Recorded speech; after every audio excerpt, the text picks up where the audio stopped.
and thank you for joining us. This is the Nikki Maduro Show. I'm Nikki Maduro. She is Kim McAllister. Hit that subscribe button because politics and what's going on in the United States is crazy right now, and we just love discussing it here on the Nikki Maduro Show, and so you don't want to miss a moment, so hit that subscribe button.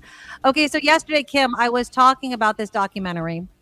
It's called Bad Faith. It is free on Tubi. Tubi. I'll put the link in the show notes, by the way. You can click on it. It's free if you click on that link. I think if you go on Prime, it's 99 cents.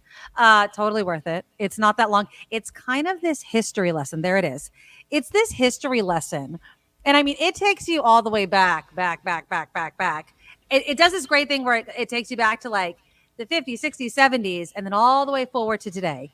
I got a couple clips. And the reason why we're talking about this is what Bad Faith deals with is Christian nationalism. And you might be going, why, Nikki? Why do we want to focus on Christian nationalism? Well, it has a lot to do with what Dems and Biden and a lot of people are trying to focus on right now to kind of turn the tide and the topic and the conversation away from Biden, who, by the way, we'll talk about later, is the only one who can decide whether or not he's going to run, by the way. Okay. Away from this nonsense and to Donald Trump, Republicans, and Project 2025. And we'll get to the connection to all of this in just a moment. But let me play you a couple of clips. Christian nationalism. Okay.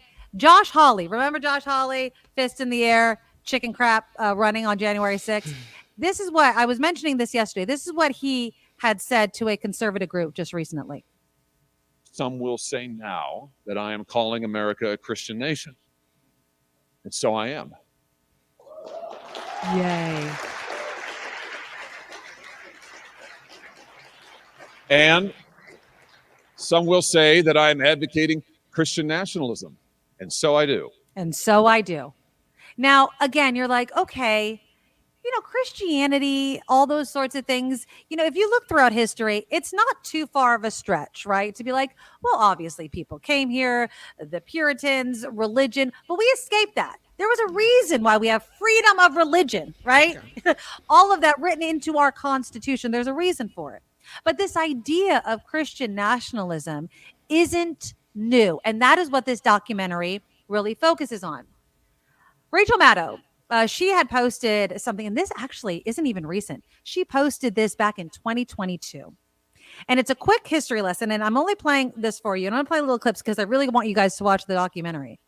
But I never heard of this guy.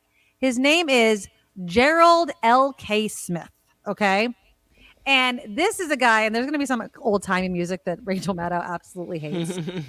But again, just to know that this stuff, this Project 2025, this Josh Hawley, this Christian nationalism movement, it is not new. And the Republican and the GOP have been working on this for decades. So this is just to bring it all around. Now, you'll have to listen. If you're listening on the podcast, it might be a little difficult. But if you're watching, watch closely because this is how it started. Motive behind the term Christian nationalist is easy to define and simple to interpret. We believe that the destiny of America in relationship to its governing authority must be kept in the hands of our own people. We must never be governed by alien. We must keep control of our own money and our own blood. In other words, we must remain true to the Declaration of Independence. That is nationalism. That's patriotism. We believe that the spiritual symbol of our statesmanship is the cross, which indeed is the symbol of Christianity. We believe that the inspiring dynamic out of which America grew is Christianity. We believe that there would be no real America such as we love and for which we're willing to die if there had been no Christianity. Thus, when a Christian is a nationalist, he becomes necessarily a Christian nationalist. Okay, so that is this definition. When you hear Marjorie Taylor Greene's and all of them, this is their thinking. I am a Christian. I believe this country was founded on Christian ideals. And so I am a Christian nationalist. And not only that, and this is what this Bad Faith documentary kind of goes into, I want to go back to that. And I am willing by any means necessary to get us back to that. And I am telling you, Kim, and again, I don't like to do free commercials, but I'm doing it for this documentary. The way they're doing it is so blatant. And it's not like they don't bring the receipts. It's not like the 2000 Mules mockumentary where it's like, oh, they're handing a stick of gum and oh my God, that's a flash drive. No, it is quotes. It is people saying it literally out loud.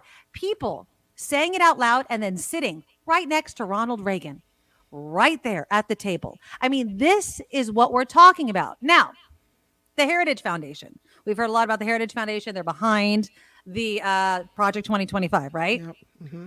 One of the co-founders and one of the big people that's in this bad faith documentary is this guy by the name of Paul Weyrich, okay? He had this manifesto back in 2001, right? Because he wants to he's one of these big Christian nationalists. He's like, he even criticized Ronald Reagan for appointing Sandra Day O'Connor to the Supreme Court because he was pissed. He's like, what? She's pro-life. She's a feminist, like pissed, okay? Totally pissed, right? Listen to what this is again from the documentary. Listen to what he has to say, just to give you an idea. We are continuing to decline as a nation. Our culture is continuing to decline. You know, when all is said and done, it doesn't matter whether you have a minimum wage or not. And it doesn't matter, what kind of trade policy you have, if in fact the moral fabric of the society has disintegrated. Weyrich commissioned a manifesto which describes in detail how a Christian elite will take power in America by waging an insurrectionist war. Listen. The manifesto is the purest distillation of Weyrich's ideas that we have. They felt that the political arena was inadequate. They weren't guaranteed of winning elections. And in fact, played by the rules, they would lose more and more elections unless they figured out some detours. Some detours. What could that possibly be? Could it be undermining our election system? Could it be a non-peaceful transfer of power or no transfer of power whatsoever? Again, you guys, wake up as we are being distracted by a conversation about a successful president being too old to continue the job when there is a vice president that can step in. We are letting Donald Trump just waltz right into the White House once again. Wake the F up. It's freaking ridiculous right now. It's easy to slough it off and just go, oh, those people are crazy. That would never happen. No. Like those are the nutsos on the fringe. Like that's not really what's going to happen. But then you look at the Project 2025 thing and, oh, Trump's like, oh, it's not my deal. But you know it is. And they're so close to getting back in and making that all a reality. And it is something we should be scared of. I've never been one to say, oh, let's make people watch the news or listen to the show because of fear. And that sometimes can be like, you look at that clip and it makes me personally afraid. Yes, but in this particular instance, I believe it's warranted. It is warranted. And Kim, you know what also freaks me out is there was this headline yesterday. Sinclair, right? Media group has, huge reach, especially across the heartland of America, where local news has been decimated, right? So Sinclair owns all of the stations. They all have to read the same headlines. It's very conservative, very slanted. They have infiltrated local news with the RNC playbook that guess what news topic is top? Biden being too old and being pushed out. And ABC and CNN and NBC, all of them are just feeding into this narrative. And it sucks because so are we. So I'm done. Like Biden decides if he wants to buy into the narrative, if he feels, and he is old. I'm not saying he's not, but he gets to decide and he's been a very successful president. But to say that Biden and Trump are both old men, right? Like everything you could say about Biden's age, you could say about Trump. Everything you could say about cognitive decline, you could say about both men. You know what you can't say about Biden? The criminal acts, the lying, the indictments, all of that cannot be put on Biden. You can't put Project 2025 on Biden. You can't do any of that. So there is no other choice for president than the Democratic choice for president. That is it. Period. That is it. And I don't understand why there's any question. I don't even understand why there's any worry. I don't understand why there is any worry within the Democratic Party. All you have to say is there is no viable Republican candidate. We have a successful platform. We are going to continue the Biden-Harris administration's platform, period. End of story. I don't understand. I'm so pissed off. I really hope that people like John Rothman are right. He seems to have this hope, this belief that there are more people that are normal and good in America than people that are wacko-jacko, right? But you just look at that and you think, oh my God, what if that becomes our country? Mm-hmm. And I think, you look at things that have happened in other countries, and I know people don't like to, compare things to Nazi Germany, but right. In my life, that's been one of the craziest questions. How could people sit do idly that? By? Exactly. How could you sit by and let that happen? And, you read the why, and your family would have been taken next if you didn't cooperate and all these things. But then you look at what's happening in our country, and how could we sit back and let these people take control? How could we let them ruin what we have? Exactly. Which is this beautiful country full of true freedom of religion. I don't understand. I'm flabbergasted. Exactly. Well, Biden is supposed to be holding a press conference today. It's his first, obviously. Well, it's his first into the debate, and then following George Stephanopoulos' interview. And you saw how George Stephanopoulos, I guess, was running in New York City, and somebody asked him about Biden, and George stupidly is like, I don't think he's going to last another 4 years. Between George Stephanopoulos and George Clooney, I could give a rat's ass about either of their opinions. Fine. But you know what? It doesn't matter what they think, because the truth of the matter is, and I said it right after the debate, are you going to really vote for Donald Trump then? Because he's old. He has cognitive decline, and he's bad for this country. So I vote the Democratic ticket, whether it's Joe Biden or Kamala Harris. I really don't think another player is fair to voters, but we'll see what happens. But you don't vote for Trump. No. You don't vote for Project 2025. You just don't. As a matter of fact, not to brush the debate performance under the rug, but since then, we've seen President Biden have a strong showing at NATO, giving a very strong speech. Again, you're saying that he'll be giving a press conference tomorrow, Thursday, I believe. Today. And so when you look at his situation and then his potential cognitive decline, what about Trump's cognitive decline? Because he's doing some crazy things. He always has. Look at this. This is yesterday or the day before, he held a rally, and he's very sweaty, and he's trying to talk about his pledge that he's making to waiters and waitresses and people to get tips, that they won't be taxed on the tips type of thing. Right. But in doing so, he goes off on another one of these crazy rants. So I ask you, who is it that's more presidential? Who is it that really has a mental issue? It's supposed to be a little bit Democrat territory, but we're leading in Nevada, and a waitress came over, beautiful waitress, and I never like talking about physics. She's beautiful inside, because you never talk about a person's look, ever. You never mention it. The other day, I got very angry. Some man called Chris Christie fat, and I said, sir, and then he said he was a pig. I said, sir, Chris Christie is not a fat pig. Please remember that. He is not a fat pig. Please take it back. And the guy's looking at me like, really?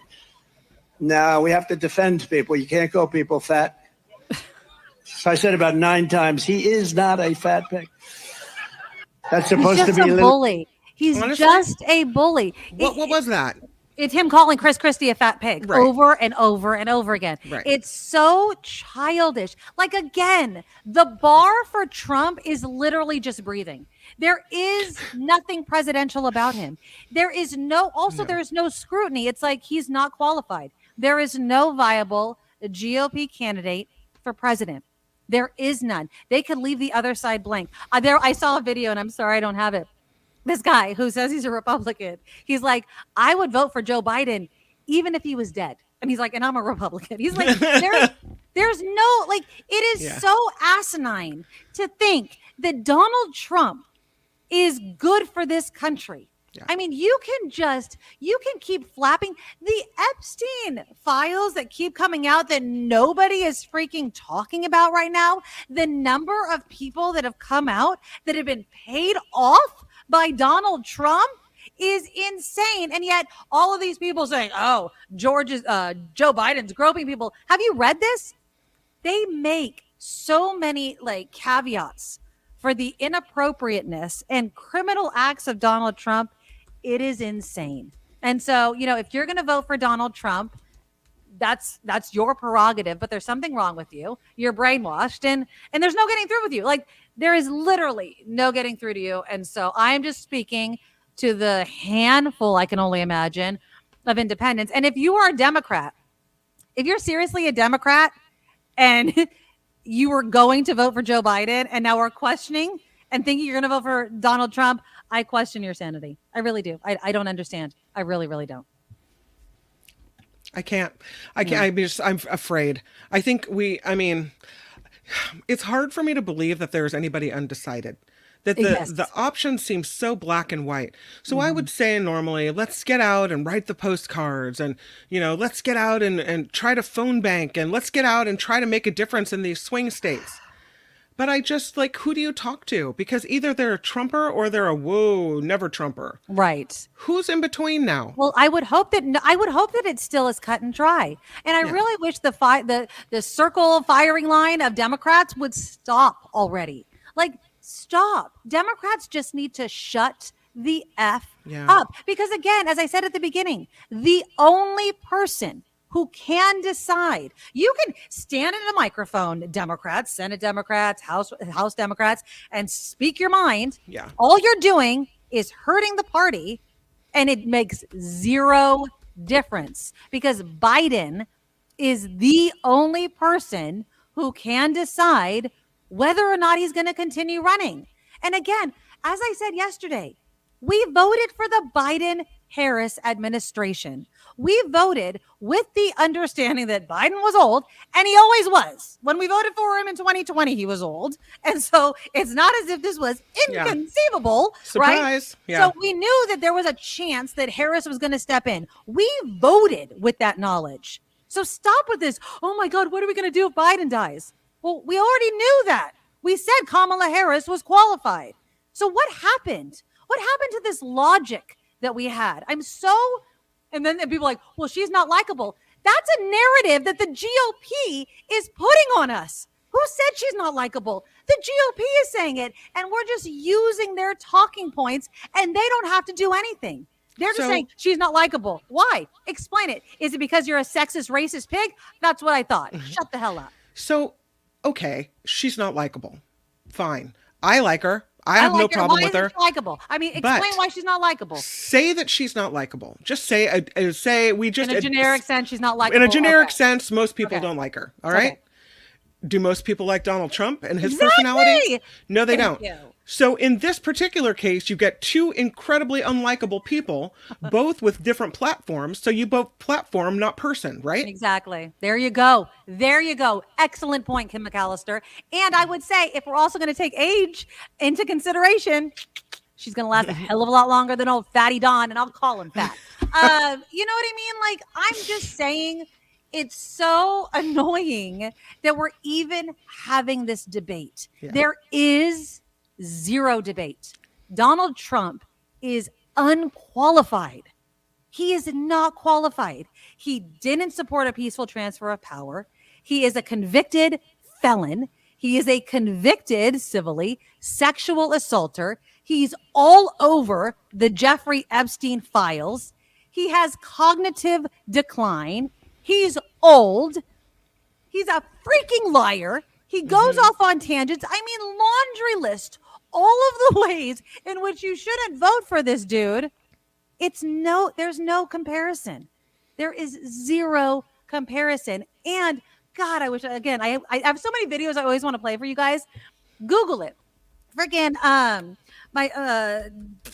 am I forgetting? The Department of Transportation Secretary. Buttigieg. He was just on Fox News, I think on Sunday. And he was talking about, all of the things that President Biden was trying to do that the GOP stood in their way. As far as insulin, he was going off, Google it. He was talking about insulin, that it's $35 for seniors, but it could have been for everybody if the GOP didn't stand in the way. They're gonna erase all of the progress that Biden did despite the GOP. And people are like, Biden didn't do this. You want to go read the freaking receipts. Biden couldn't do half the crap he wanted to do, not because he didn't want to, not because he didn't try, but because the GOP didn't either want to give him the win or voted against it. Like, it just sucks so bad. And I'm just done. I'm done with the Democratic Party, and it's going to be up to the Democratic voters to save this freaking country. That's all I'm going to say. I mean, I'm just... Saw this on Politico, and there's such an upswell within the Democratic Party, and it's the one thing the Republicans seem to be better at is circling their wagons and protecting their own, whether they deserve protection or not. Exactly. But now there's so many questions that apparently President Biden's team is checking in with the delegates that have pledged to vote for him at the Democratic National Convention, asking them, do you have any concerns? Like, let's lay it out. Yeah. So now they're actually having to go delegate by delegate to figure out, like, okay, are you locked in? What's the story? Look, if Biden decides to drop out, right, and campaign for... now, again, I agree with John Rothman. I think Kamala Harris is literally the best choice. I do. I mean, I think she's going to continue the Biden's work. I think Biden would then campaign, right? I think it would be really gross, in all honesty, to step over Kamala Harris for some new person. Plus, like John Rothman mentioned, which I thought was genius, it opens up this whole window of now I got to choose a VP and make it work, electoral college wise. Like, let's be smart, idiots. So I just think, but it's up to Biden. And if he wants to stay in the race and we sell it as Kamala Harris is going to step in if something happens, fine, but leave it up to the guy. You know what? It's up to him. And I support whatever he chooses. But Democrats, please shut the F up. Like, just stop already. Just repeat after me.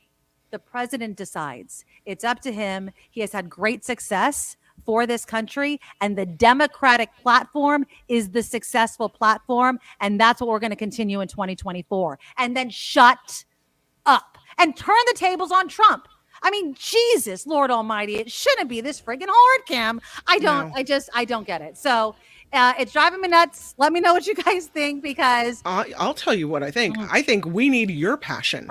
I'm so glad. No, seriously, I know that we struggle to keep the show on sometimes. Thank you, by the way, for everyone for your contributions to the show that keeps us coming back. Exactly. Instead of having to, go out there and get a real job. But I really, not that this isn't a real job, but I feel like it's important times right now. It is important times, and we need your passion.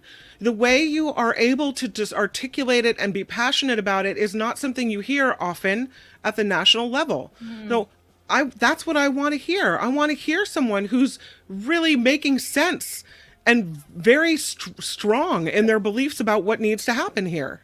Well, if there's anything you can say about me, Kim, is I'm going to be loud and passionate, but I want to hear that passion from the Democratic Party, or I want them to shut up. Like, you can think it, you can feel it, and I will give them a little bit of like, I get it. We all saw the debate, right? Like, I get it. Just shut up. Stop standing in a circle and shooting each other. Stop it. Like, just stop. So tomorrow we're going to talk about another way that Democrats are in the GOP are trying to kind of do this tit for tat. And it's going to be about voting once again, and how the GOP is trying to do an issue. And it's what we were kind of talking about yesterday, which is this proof of citizenship to vote. And, the facts versus what the GOP wants you to believe. And then if you can believe it, Kim, I'm going to tell you tomorrow, there's one thing Congress actually did in a bipartisan way that I actually agree with and is kind of huge. And I don't know, again, with all this other narrative, I don't know how much airtime it's getting, but we'll talk about that as well. I got another couple of fun things to talk about as well. But before we go, you guys, click that thumbs up button. Show your support for the show. Again, we love being here. We want to hear your comments as well. We go back and we read those comments. Please support the show. We have our Patreon. Just go to theNikkiMaduroshow.com. Our Patreon link is there. We always appreciate any way you could financially support the show, whether it's through our Patreon or through our PayPal. Again, paypal.com. Hit the send button, and the email address is the Nikki Maduro Show at gmail.com. And then Auntie Tabby's Island Flavor is our sponsor. And if you use the coupon code NIKKIM, NIKKIM, you can get your hands on delicious barbecue sauces and hot sauces. There's a guava barbecue sauce, a hibiscus hot sauce, and a pineapple hot sauce that is divine. So again, use the coupon code NIKKIM for 10% off every single time you order. All right, you guys, we will talk again tomorrow. Have a good one. Bye-bye. Nikki, you're oh so awesome. You're sprout like a beautiful blossom. You're also the best. I really can't rest. You're all so awesome. Wow.